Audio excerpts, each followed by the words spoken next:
Hi, everyone. This is Penny Zenker. I'm your host of Take Back Time.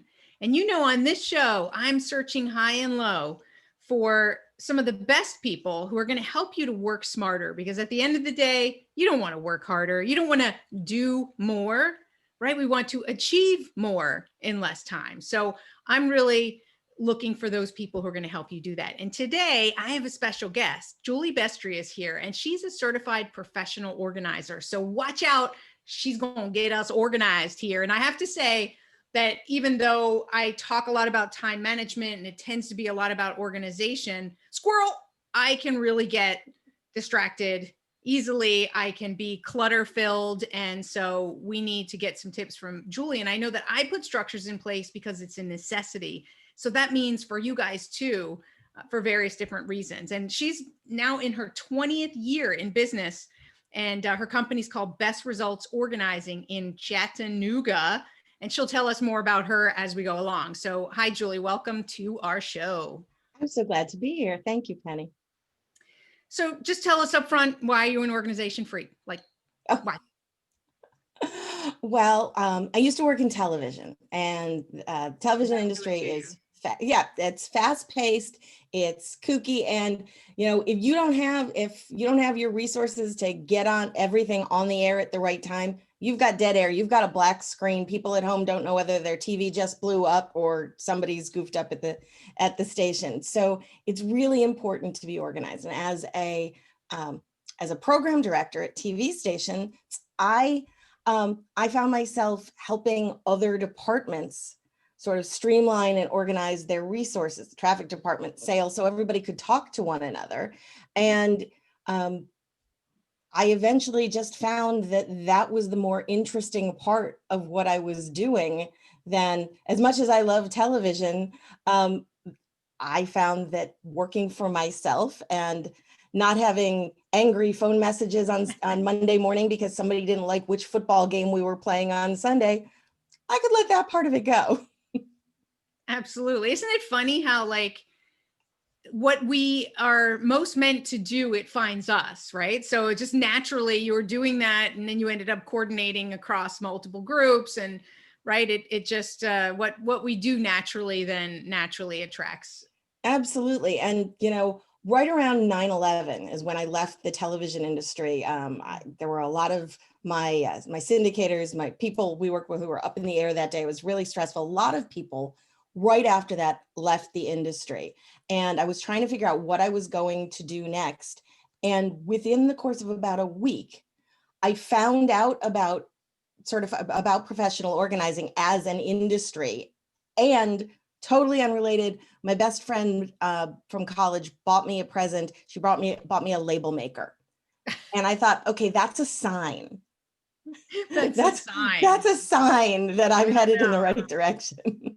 That's funny. That's an interesting sign, right? I think the sign was that you were excited about the label maker. Good point. I think that's the sign. Good that your friends know you so well, right? So we're here to talk about planners and organizers, because people don't spend enough time planning. What's the statistic that for every hour you spend planning, it saves you 10 hours in the back end? Is that what the stat is? Do you know? That's one of the stats I've heard. I think I'm one of those people who believes that the metric doesn't necessarily matter if the feeling works, because if you save any amount of time, a stitch in time saves 9. Any effort that you put forth that brings you a return on that investment is going to be worth it. So absolutely. But I guess what I'm trying to prove to people who are listening, because we're so busy that we don't take the time to plan. So I want to stop people, make them step back and realize that there's some kind of proof out there. And I hear what you're saying, that at the end it's proven, but to get them to take the motivation, maybe they have to understand that there is a return on investment there. Absolutely. And one way to sort of authentically, organically prove it is to think about how much you accomplish in, let's say, the 2 or 3 days back when we had vacations and could go places. Oh, right. I know what you're people who aren't innately planners usually sit down in the week prior to leaving on a vacation and sit down with lists like your guest Paula Rizzo talked about, and they look at what needs to be accomplished and they start planning.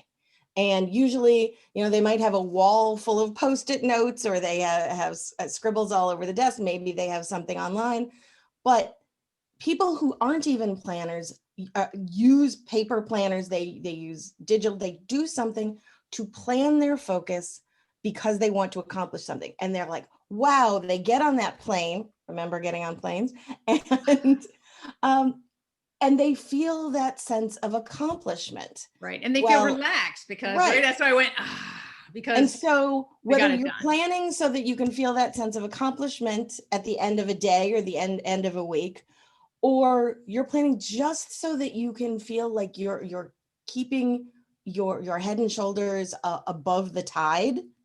I think that planning is essential if you're going to try and get where you want to go. I mean, imagine going on a trip and saying, okay, I'm in Washington, D.C., I'm going to San Francisco, I'm going to drive, and not having a map, not having GPS, and just saying, okay, I'm going to follow the sun.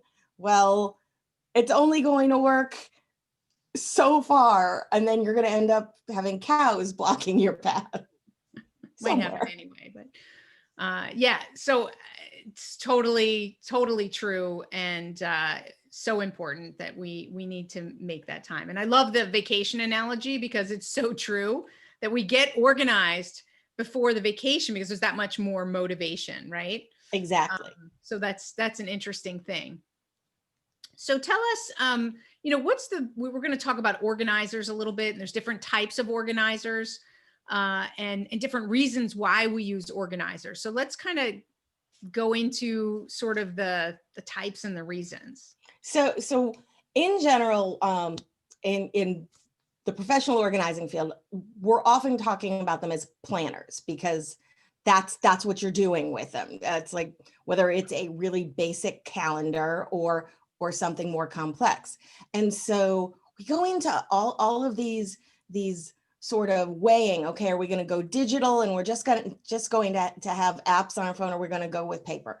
I'm a paper person. That doesn't mean my clients use paper, but it means that if somebody is more inclined to use paper, I'm going to let them know, and I'm often letting them know it's okay in the 21st century to be using a paper planner, because I think people feel a little guilty about that. But there are all of these apparent advantages and disadvantages, and I go, okay, not so fast. So I set them up sort of as dichotomies. There's heart versus head. A lot of paper planners are designed to appeal to aesthetic preferences. It's like, oh, I like pretty office supplies, or they're aspirational features, where you're going to put your goals versus just your tasks and appointments. And digital things usually appeal to purely functional, practical people, or so they say. But there are a lot of practical planners out there. So that's heart versus head. There's ease versus learning curve. Okay, unless you pick what I think is a super complex DIY kind of planner, like bullet journaling, and I know people love bullet journaling. Yeah, well, you got to be creative and want to do that, because that's just a blank page like that, like just exactly. So with most paper planners, there's no learning curve. With a lot of tech, there is a learning curve. And the interesting thing is there's digital fatigue out there. People were saying, people are only going to real. Yeah. People said, nobody's ever going to read books again. It's all going to be ebooks. But the sales studies show that millennials are buying more and more print books than ebooks. And Google and various other companies are banning electronics for when they're doing like 5-day workplace sprints, because they know it helps increase focus and clarity. So going digital with all of the beeps and boops and notifications across your screen means that, the learning curve is sometimes a little too steep, and the frustration of the technology. Cost versus free. Most of let me back up for a second. Sure. I'm not sure if this goes here or not, but sure. It came to my mind is sometimes because of that learning curve with the digital side, and we throw the baby out with the bathwater. So the minute we get to know something a little bit, we use it for a little bit, and then we fall back into old ways, or we didn't know how to really use it effectively. So we blame the tool. It's the tool's fault, and then we move on to the next tool, and so we're like constantly in this learning curve with these digital products. Especially because the products keep changing. You know, Evernote is a perfect example. When people start with Evernote, they tend to just use it as like almost like a file box. It's like they can clip something from the web and it's there. And then if they get some training, then they see how powerful it can be. And then the company that makes it comes out with all of these changes. And then there's that learning curve there. You and I were talking about Trello a little while ago, and you can use a little bit of Trello, or you can be a power user, or anywhere in between. But it's daunting when we already have incredibly busy lives. Yes. So then again, this is a reason I like a paper planner, because there's nobody over the age of about 8 who can't figure out how to put what they need to in a paper planner. There are more efficient ways versus less efficient ways to use a paper planner, but you're not going to all of a sudden pick up your planner pad or your Franklin planner one day and find that the pages look completely different from how they did yesterday. Right. That definitely is a benefit. I want to also say, you said, I think it's important to identify for yourself what works for you and what doesn't, right? Because everybody has different ways of working, and that's totally fine. And this is part of the process, I believe, is to see also what works best for you so that your planning is most efficient and effective, and that you check in on it and see, is this working for me? And what do I need to do to make this work? You're so right. All these things that I'm sort of going through, these dichotomies, will come down to one thing. It's commitment. Any system you have, whether it's paper or digital or hybrid, whether it's for planning or filing or retrieving or creating anything, it only works if you commit to that system. It's a relationship like any other. And I like that. Yeah, it's a relationship. You're totally right. So if you're speed dating, if you're trying 3 days of doing this system and 2 weeks of this planner and just bouncing back and forth, you're never going to commit to that relationship, and it's never going to be as rich or as robust as that 40-year marriage. We just saw. Love that. That is so awesome. Stop speed dating, people. Make a commitment. Don't speed date your systems. Exactly. Speed date with your planner. So we were saying there's cost versus free, another dichotomy. People think, okay, all our digital stuff, maybe an app is a few dollars. There are a couple, pricier ones, but for the most part, keeping track of your appointments, your planning things, it's all whatever's already in your phone or your computer. You have to buy a planner. And while that's true, sometimes your investment increases your commitment. You and I couldn't have planned this better, this back and forth, that if the key is commitment, well, if you get something free, I see this all the time with people with clutter in their homes. You go to a conference, back when people went to conferences, and you get all of the swag in the swag bag. People bring back all the free stuff, including the hotel shampoos, and it just sits there and piles up until the professional organizer comes and says, come on, I think we can find a nonprofit who can use this stuff better. And what is this thing even anyway? And so if there is a small cost to something, that cost is probably being offset by somewhere in the back of your brain making more of a commitment because you don't want to have wasted that money. There's private versus searchable. Anytime you're dealing with something where you're putting all of your information either somewhere in the cloud or even on your computer, there's always that little tingle in your head that's like, okay, who can get at this? Not that you're going to be putting a lot of deeply personal stuff unless you're involved in corporate espionage. There's not a lot of secrets in your planner, but your planner is yours personally. Think about like when you're 11 years old and you're doodling your first name and that cute person's last name in your notebook. It's like, I hope you're not doing that in the notes section of your planner now, because if you're like in your 30s or older, that's just weird. But if you are, nobody sees your planner but you. Okay, note to self, I'll stop that. Yeah. And then the big thing is the dichotomy between control and convenience. And it all comes down to, if you go to schedule something, let's say, perfect example, when you sent me the email to create this appointment, all I had to do was click on a little button that said accept, and I had to make the choice, do I want to accept with comments or without comments, or I could have rejected it. But of course, I'd never reject you. Whereas when you have to stop and have some depth of thought regarding your time, regarding how much effort you can put into not just being somewhere, but preparing to be somewhere, and you're using a paper planner, you're going to look at everything in context. So control versus convenience, I'm always going to lean more toward control, except when it comes to food, because I don't cook and then I want convenience and they can put whatever they want in my food. But when we're brainstorming, when we're scheduling, when we're breaking our projects down into discrete tasks, we're thinking about context. When you see a whole month of appointments and you've got a paper planner, you instinctively go, oh man, that's a really heavy week. I'm going to ask this person, can we maybe go a week later?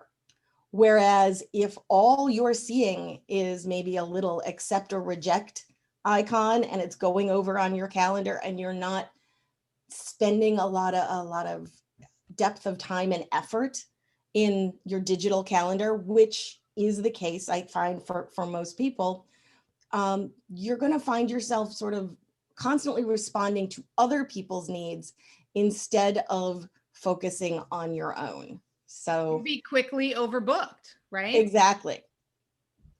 So that point of control is really important. It's actually something that's coming up over and over in these days, not just around our planners, right? Is that we're in a time where there's a lot that's out of our control, right? There's a lot of things going on. Especially this year. Right, this year, right? Just with politics and weather and, COVID and health-wise, there's a lot of stuff that we can't control, or there's things that we can influence, and then there's the things that we absolutely can control, right? Those are the circles of influence. And I find that there's an interesting relationship that we have, because we're all control freaks in some shape or form. So we want to have control. So we try to control the things that we naturally can't control. And that creates stress. But there's this weird thing that I've recognized, and this is where distractions and planning come in, is that where we do have 100% control, we don't take it. So I'm trying to wrap my head around this lately, because there's like a story and something more that I want to bring out about this. So what's your thought on that? I know we're digressing a little bit, but it's really back to the same thing, and it's just coming from maybe a different perspective from your side with the planners. What's going on there? Why don't we take control where we can?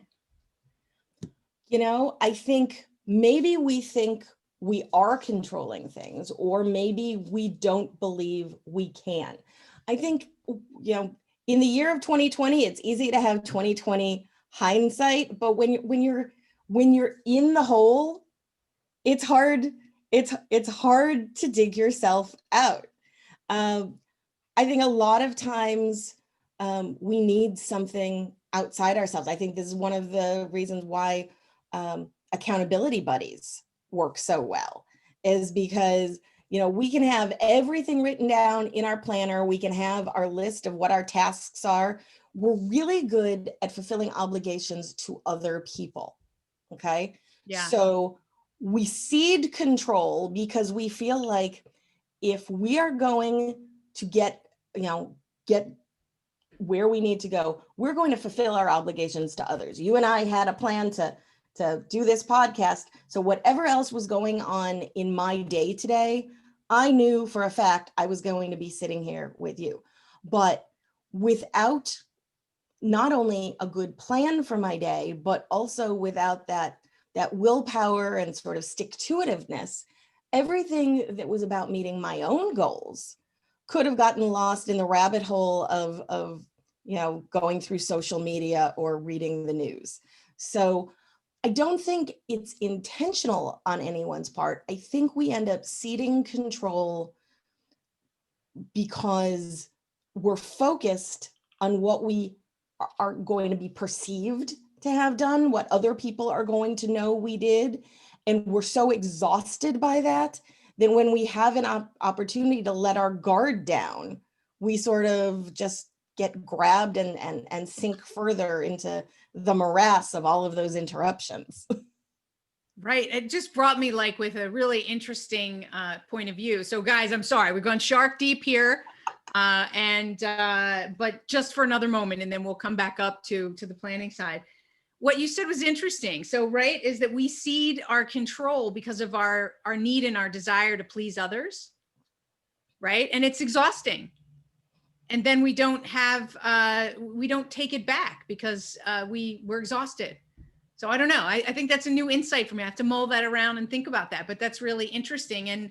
And let's bring that back around to how planners can help us take back that control and please ourselves first.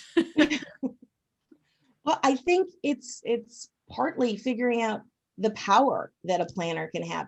I have this theory, okay, and nobody's proven it yet, but sort of associated fields have proven it. There's something called the encoding hypothesis, and it goes into the studying of note taking. Apparently, there's two different kinds of note taking. There's generative note taking. That's when you're in 11th grade math class or a history course, or you're in a meeting, I guess even a Zoom meeting, and you're taking notes. You're not transcribing it, you're summarizing, you're paraphrasing, you're trying to get at that concept mapping. Right. And then there's non-generative note taking. It's when your spouse says to you, okay, we need this from the grocery store, and you write down exactly what they say. You're basically taking turn by turn directions, you're writing that list, and it's writing a transcript, basically. So there was this study published in Psychological Science. This professor, Pam Muller at Princeton and Daniel Oppenheimer at UCLA, looked at how note-taking by hand affected learning versus note-taking by computer. And there had been other research into this that had said you learn more from taking notes by hand, but the theory was, oh, well, that's because there's multitasking, there's distraction, all those beeps and boops and all the different things you can see on the screen. But Muller and Oppenheimer looked deeper, and they found that when you're trying to learn concepts, just transcribing gives you sort of a shallower intellectual processing field. That's what they called it. They did 3 interrelated studies. They saw that students who took notes on laptops performed worse on these conceptual questions than students who took longhand. No word on whether they were printing or writing in cursive, but the laptop note takers were transcribing. They were just trying to write down what they were hearing verbatim. So their brain wasn't processing the information and reframing it in their own words. It was just copying it. And that's probably because you can't handwrite as fast as someone else can talk. So you tend to pick out the key thoughts and just, you translate it when you're not transcribing. So I have this theory that when you're using a paper planner, it works the same way, that when you schedule an appointment digitally, you're jumping in and you are just typing things. When you are planning your tasks for the day, it's just, copying over things, looking at your email and typing things down. But when you've got a paper planner, when you've got a notebook, when you're bullet journaling, anything like this, I think you're looking, goes back to what we said about context, but you're really thinking about what information is going to be essential. And it's the difference between saying, hey, I should give a speech about this thing on Thursday versus, oh, if I've got to give a speech about this on Thursday, I've got to get the speech at least outlined and written by Tuesday. So I better do my research on Monday. And you think with a greater depth of context when you have to write something down versus when you type it. A lot of times people will say, did I send you an email about that? Or did I just think about that? Right. But people remember if they wrote an actual handwritten letter or sent a birthday card or left a Post-it note on somebody's windshield, because there is the intellectual, the cognitive, the physical all being bound together. True. That's interesting. And recent studies have also shown about people who journal, right? The studies have also shown that through journaling, you go deeper into your processing. So that this is all kind of linked, right? In terms of that writing is creating that deeper thought and that deeper connection to it. So that makes sense. Which probably explains why in 12-step programs, in mindfulness courses, in a variety of disciplines, they're recommending journaling. I will say I'm terrible at journaling, but yay for anybody who is good at journaling. Well, there's different ways to journal too, just like there's different ways to plan, right? So, So true. some of them can be fill in this sentence, some of them can be blank paper. So it depends, what type of person you are, again, as to which one of those is going to be the most effective. So, wow, this got a lot deeper than I was thinking. Let's talk a little bit. Do we have anything more that you wanted to share about like types and specifics around planners? About the mindset for going in? No, I think we're good for that. I think you're right though. We got deep because if you know why all of these decisions are important, and you know why paper planning might be a good option for you, you're much more likely to feel a little less guilt about not using the fanciest app. But you're all, I think the more you think about why you do anything, what Simon Sinek calls, the why of what, Right. if you know your why, you're going to be much more empowered to make all of your other decisions. Absolutely. The why before the how. The how will figure itself out if you're connected to your why. So what next then? What, I want to keep cognizant that people don't, I know that they like these 20, 30-minute shows or whatnot. So what's next? And then maybe we'll have to plan a second one, but what do you feel like is next before we close out the show? Well, I think it's just really quickly thinking about what kind of person you are. Do you want simplicity and flexibility, or do you want something that's going to let you get into the nitty gritty of writing down every little detail of your life? So in terms of what kind of content's going to go into your planner, do you want one that just has a place to put appointments and tasks? Or do you want one with motivational quotes and cartoons? Do you want habit tracking and budgets and a place to plan your meals and write down your gratitude bullet points and do your goal setting? Mm-hmm. Do you need creative fields for brainstorming, for taking notes? Do you want, do you have a good question is, do you have good handwriting? If you have nice, precise architect student handwriting, you can have small boxes. I have big, loopy, crunchy, like wrinkly handwriting for somebody who, the more you type, the less precise your handwriting is. So I need adequate space to show my appointments. You have to know, do you want a great big binder that feels, there's sort of gravitas about that weight in handling it, versus do you want something sort of, that will lay flat on your desk and have a sort of executive feel to it that you're not going to be carrying around with you to appointments? Do you want aesthetic concerns to be considered, whether you want big rings or coils? And like there's a lot that goes into choosing a planner. There is. I mean, some people want a fancy zippered leather binder, and other people can get an at-a-glance schedule that looks like how they used to write down appointments at the dentist's office. Right. The key is you have to know yourself. And if you know your style, you can move forward to finding something that's going to work for you. And, at our next opportunity, we can talk about what not necessarily what brand recommendations, but what types are good for what an individual is hoping to do with their planner. Well, we will do that. We'll talk about what types in another call. And maybe also, I know that you talk maybe a little bit more detailed about time blocking. I'm sure you've got some more specific tips and tricks up your sleeve around that too, when we get into specific of planning your week. Absolutely. I will note that down for next time, and that'll get all of you excited about part 2, and we'll probably go even deeper. Who knows? Anyway, Julie, where can people find out more information about you and what you do and all that you do? I know that you can help people virtually since we're not meeting in person. Where would they go to contact you? So it's easy. It's my name. You go to juliebestry.com. That's Juliebestry.com. And you can find my blog, which is mostly about paper, but all sorts of organizing. There are articles about organizing the other areas of your life, information about my services. And yes, 2020 is the year of doing things virtually. So we can have all of those discussions too. Awesome. Is there anything else that you wanted to share during this interview before we sign off?